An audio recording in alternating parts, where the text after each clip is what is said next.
Hello everyone, welcome to Jyotsna study zone. Friends, आप सब कैसे हैं?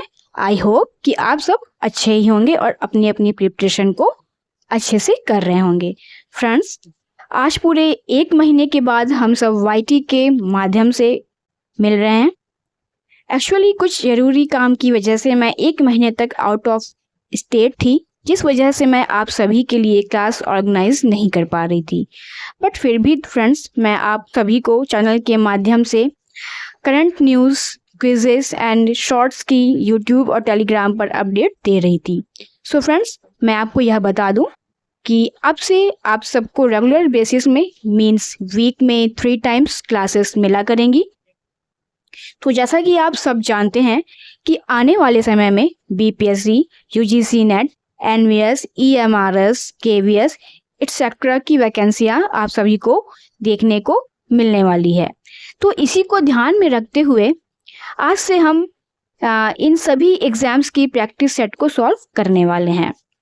तो फ्रेंड्स, ये जो प्रैक्टिस सेट है इन सभी एग्जाम्स के बेस पर बनाया गया है, जो आप सबके लिए बेनिफिशियल होगी। तो अगर आप इस चैनल पर नए हैं तो प्लीज़ चैनल को सब्सक्राइब कर लीजिए और बेल आइकन को ज़रूर से प्रेस कर लें, जिससे कि इस चैनल पर आने वाले सभी कंटेंट का नोटिफिकेशन आपको सबसे पहले मिले। तो चलिए फ्रेंड्स, हम स्टार्ट करते हैं अपने आज के सेशन को और सॉल्व करते हैं प्रैक्टिस सेट 1। तो आज के प्रैक्टिस सेट का पहला क्वेश्चन है क्वेश्चन नंबर 1। श्रुतियों का परस्पर अंतराल स्वरों के अंतराल की अपेक्षा कम होता है, अधिक होता है, बराबर होता है या उपरोक्त में से कोई नहीं? इसका आंसर आप लोग देने की कोशिश कीजिए कमेंट बॉक्स में। और फ्रेंड्स, एक बात और भी है कि ये जो क्वेश्चंस चलते जा रहे हैं तो इनके आंसर आपको भी करते जाना है कमेंट बॉक्स में, मेरे साथ साथ आपको भी इसका आंसर करना है। इससे ये होगा कि आपका जब माइंड कॉन्शियस रहेगा, चलता रहेगा, तो आपको पढ़ने में भी अच्छा लगेगा और ये जो क्वेश्चंस हैं, जो बातें हैं, जो चीज़ें हो रही हैं, ये आपको जल्दी समझ में आएगी। तो कोशिश कीजिए कि इन क्वेश्चंस के आंसर आप लोग कमेंट बॉक्स में देते चलिए। जो लोग अभी देख रहे हैं वो भी इसका आंसर दीजिए कमेंट बॉक्स में, और जो बाद में इस वीडियो को देखेंगे वो भी इसका आंसर करने की कोशिश जरूर से कीजिएगा। तो चलिए, जैसा कि अभी हमने देखा कि श्रुतियों का परस्पर अंतराल स्वरों के अंतराल की अपेक्षा कैसा होता है, कम होता है, अधिक होता है, बराबर होता है या उपरोक्त में से कोई नहीं होता है। इसका राइट आंसर क्या होगा? तो फ्रेंड्स, इस क्वेश्चन का जो राइट आंसर हो जाएगा वो हो जाएगा ऑप्शन 1 कि श्रुतियों का परस्पर अंतराल स्वरों के अंतराल की अपेक्षा कम होता है। तो ठीक है, इसका आंसर 1 हो जाएगा कि श्रुतियों का परस्पर अंतराल स्वरों के अंतराल की अपेक्षा कम होता है। श्रुति क्या होती है? जो सुनाई दे वह श्रुति है।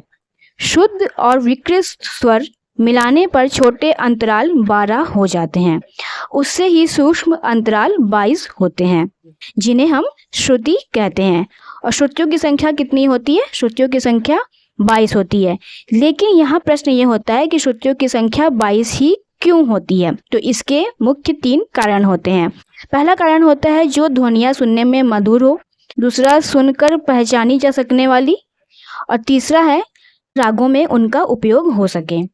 तो फ्रेंड्स, आपने देखा एक क्वेश्चन के बारे में हम लोगों ने विस्तृत चर्चा कर डाली है कि श्रुतियों का जो परस्पर अंतराल होता है वो स्वरों के अंतराल की अपेक्षा क्या होता है? कम होता है। अगर ये question BPSC, UGC net, KVS, NVS, EMRS में आपको देखने को इस बार मिल सकता है, क्योंकि इस बार सारे पैटर्न नए नए फॉलो हो रहे हैं, तो क्वेश्चंस भी वो लोग नए नए फॉलो करेंगे। तो ये एक अलग तरह का क्वेश्चन है, इसको आप लोग अटेम्प्ट कीजिए और इसको समझने की कोशिश कीजिए कि श्रुतियों का जो परस्पर अंतराल होता है वो स्वरों के अंतराल की अपेक्षा कम होता है। श्रुति वह होती है जो सुनाई दे, वही श्रुति होती है। और शुद्ध और विकृत स्वर मिलने पर छोटे अंतराल जो होते हैं वो 12 हो जाते हैं, मिलाने पर स्वरों को, उससे भी सूक्ष्म अंतराल जो होते हैं 22 होते हैं, जिन्हें क्या कहते हैं? हम श्रुति कहते हैं। और इनकी संख्या 22 होती है। और इनकी संख्या, श्रुतियों की संख्या 22 ही क्यों होती है? इसके मुख्य 3 कारण होते हैं। मान लीजिए वहाँ पर क्वेश्चन आ गया कि श्रुतियों की संख्या 22 ही क्यों होती है, इसका कारण, मुख्य कारण क्या है? तो आपको पता होना चाहिए कि इसके मुख्य 3 कारण होते हैं, जो ध्वनियाँ सुनने में मधुर हो, जो पहचानी जा सके और जिनका रागों में उपयोग होता हो। तो ये आज का पहला क्वेश्चन आपको कैसा लगा जरूर से बताइएगा। चलिए हम नेक्स्ट क्वेश्चन पे चलते हैं।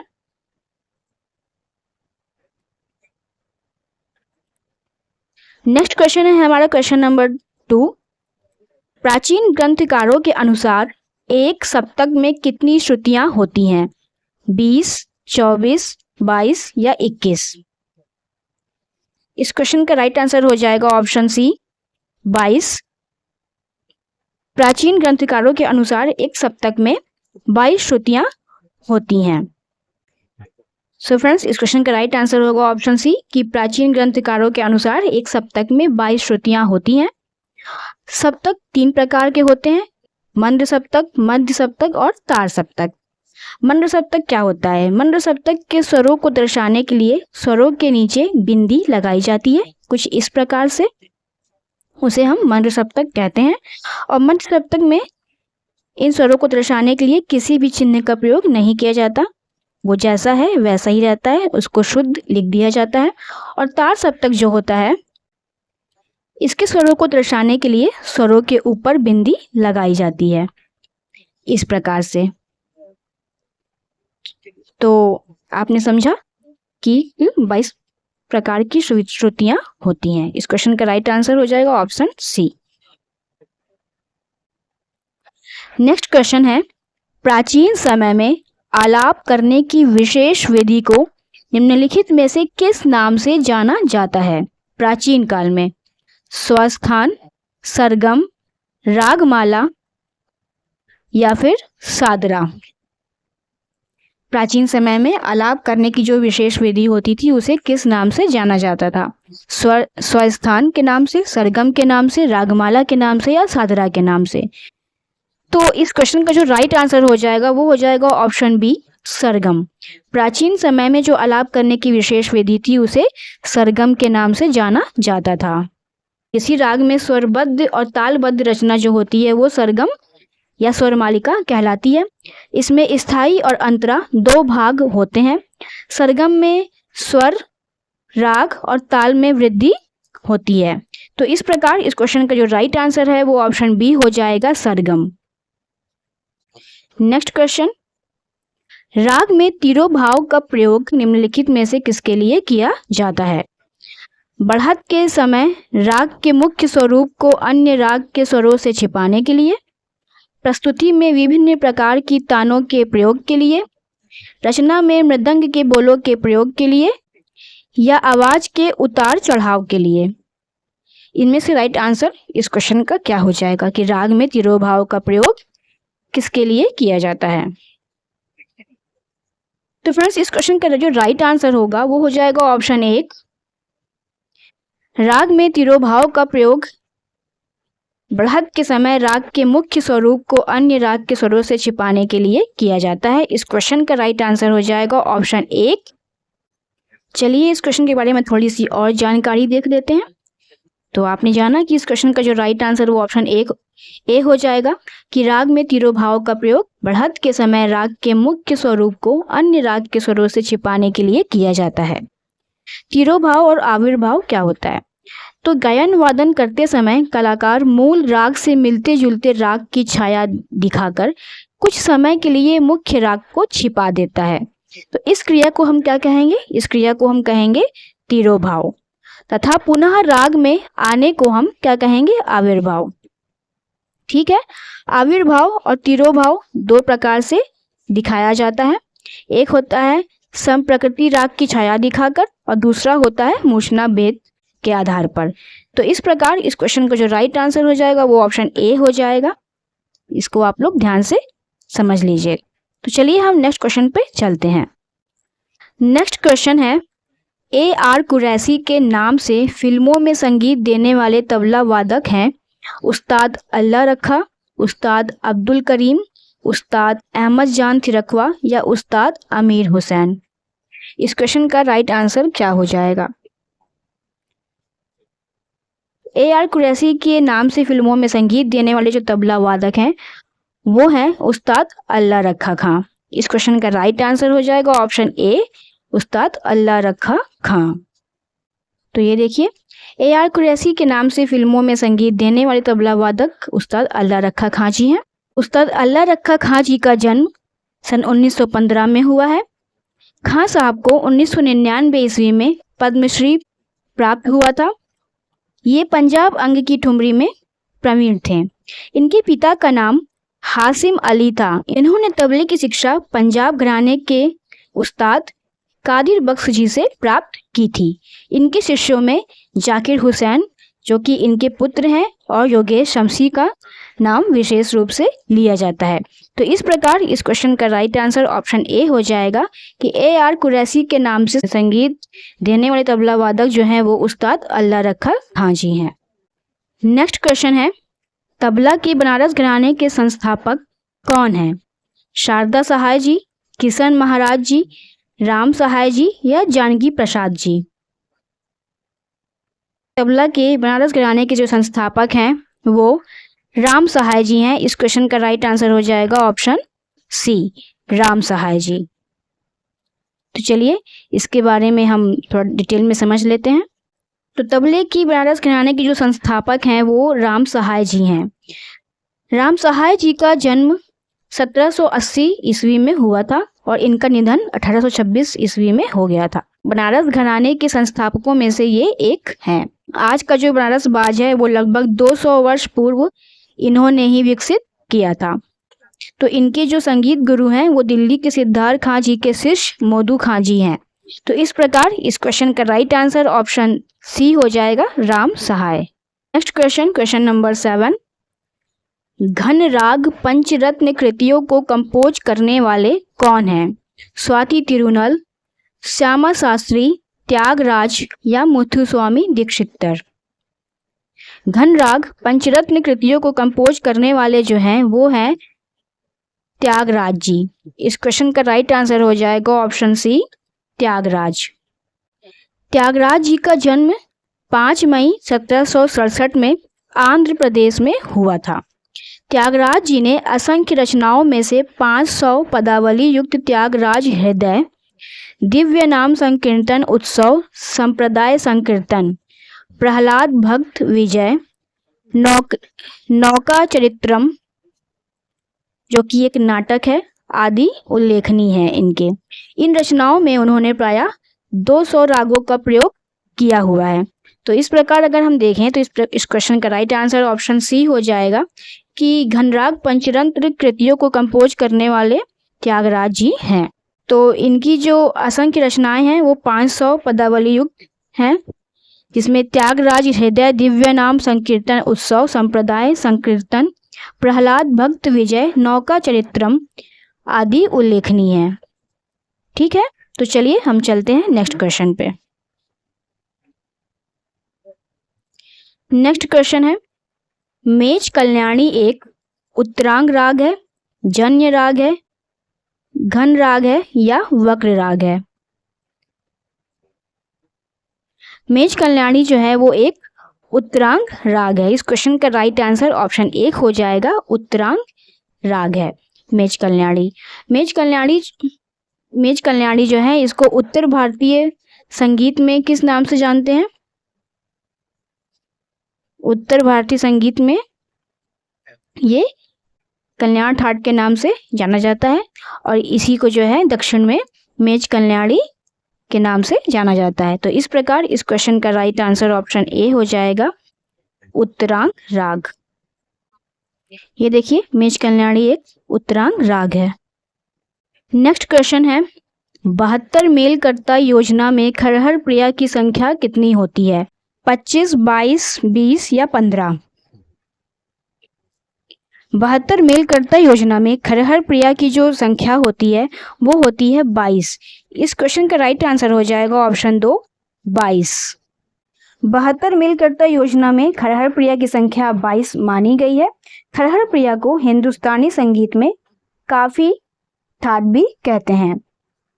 बिलावल को शंकराभरणम, खमाज को हरि काम्बोजी, भैरव को माया मालव गौड़, पूर्वी को कामवर्धिनी, मारवा थर्ड को गमन श्री, और आसावरी थर्ड को नट भैरवी, भैरवी थर्ड को हनुमत तोड़ी, और तोड़ी थर्ड को शुभ पंतु वराली कहते हैं दक्षिण भारत में।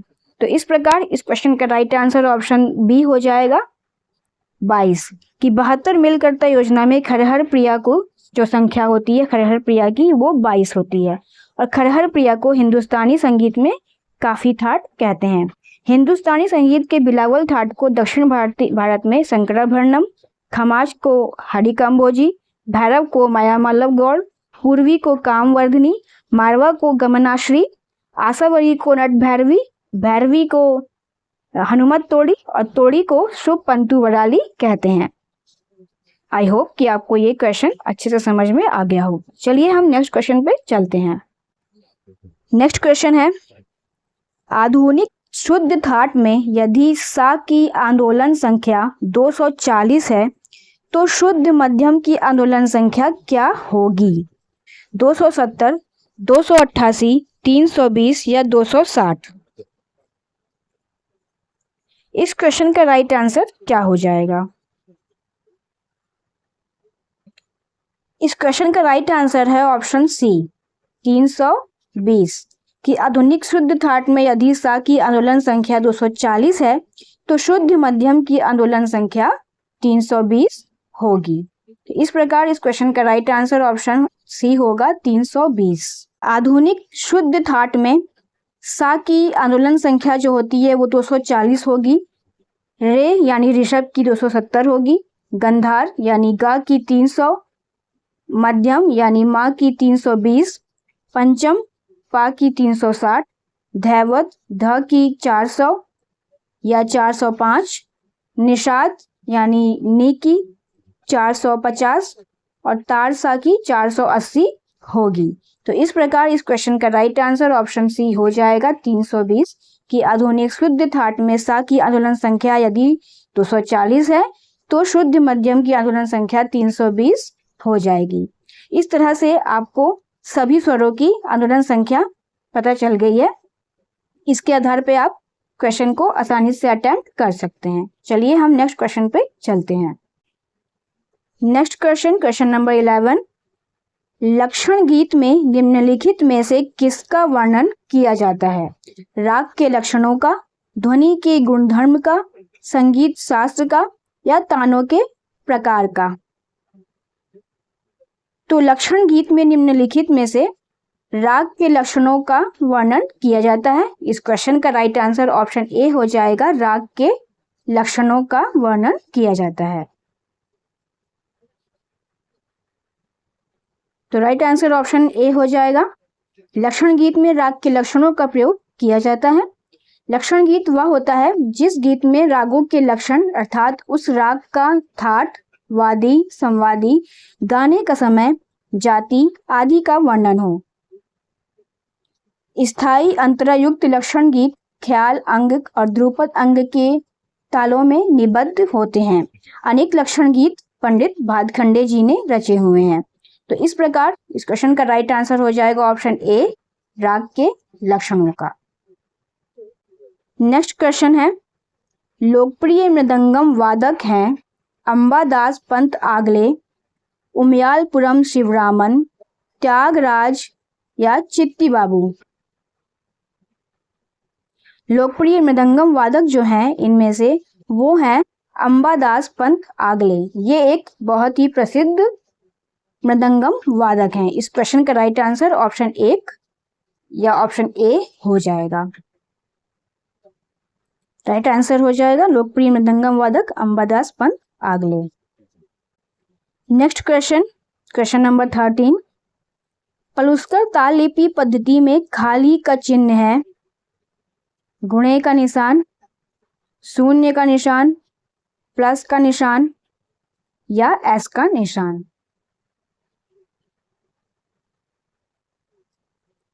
तो पलुस्कर ताल लिपि पद्धति में जो खाली का चिन्ह है वो प्लस का निशान होता है। इस प्रकार इस क्वेश्चन का राइट आंसर जो हो जाएगा वो ऑप्शन सी हो जाएगा, प्लस का निशान या फिर धन का चिन्ह। Right answer option C, Paluskar ताल लिपि पद्धति में खाली का चिन्ह धन का निशान होता है। ताल में सम के लिए हिंदी का एक का चिन्ह लगाया जाता है। विष्णु दिगंबर पुष्कर पद्धति में शुद्ध स्वर के लिए कोई भी चिन्ह नहीं लगाया जाता। कोमल स्वर के लिए स्वरों के नीचे हलंत का निशान, तीव्र स्वर के लिए उल्टे हलंत का निशान और मंद सप्तक के लिए स्वरों को दर्शाने के लिए स्वरों के ऊपर बिंदी का प्रयोग किया जाता है। तो इस प्रकार इस क्वेश्चन का राइट आंसर ऑप्शन सी हो जाएगा, प्लस का चिन्ह। ये आज का सेकेंड लास्ट क्वेश्चन है। निम्नलिखित में से किस पुस्तक में टैगोर के संगीत का विचार प्रदर्शित हुआ है? संगीतेर धर्म, संगीत चैत, संगीतो भाव, संगीतेर मुक्ति। इस क्वेश्चन का राइट आंसर हो जाएगा ऑप्शन ए ऑप्शन बी संगीत चैत। संगीत चैत पुस्तक में टैगोर के संगीत का विचार प्रस्तुत हुआ है। इस प्रकार इस क्वेश्चन का राइट आंसर ऑप्शन बी हो जाएगा। राइट आंसर है ऑप्शन बी, संगीत चैत नामक पुस्तक में टैगोर यानी रविंद्रनाथ टैगोर जी के संगीत का विचार प्रदर्शित किया गया है, प्रदर्शित हुआ है। चलिए आज का लास्ट क्वेश्चन देख लेते हैं। तपोती नाटक में रविंद्रनाथ ने किस चरित्र की भूमिका की थी? ठीक है, क्वेश्चन को समझिए। तपोती नाटक एक नाटक है जिसका नाम है तपोती। तो इसमें रविंद्रनाथ जी ने किस चरित्र की यानी कि कौन सा कैरेक्टर इन्होंने प्ले किया था? कुमार सेन का, विक्रम का, रत्नेश्वर का या देवदत्त का? तपोती नाटक में रविंद्रनाथ टैगोर जी ने विक्रम के चरित्र की भूमिका को निभाया था। इस क्वेश्चन का राइट आंसर ऑप्शन बी हो जाएगा, विक्रम। तपोती नाटक में रविंद्रनाथ जी ने विक्रम की भूमिका निभाई थी। रविंद्रनाथ जी का जन्म 7 मई 1861 को हुआ था। इनके पिता महर्षि देवेंद्र नाथ जी थे। रविंद्रनाथ जी ने 1901 में शांति निकेतन की स्थापना की थी। इनकी काव्य रचना गीतांजलि पर इन्हें वर्ष 1913 में नोबेल पुरस्कार से सम्मानित किया गया था।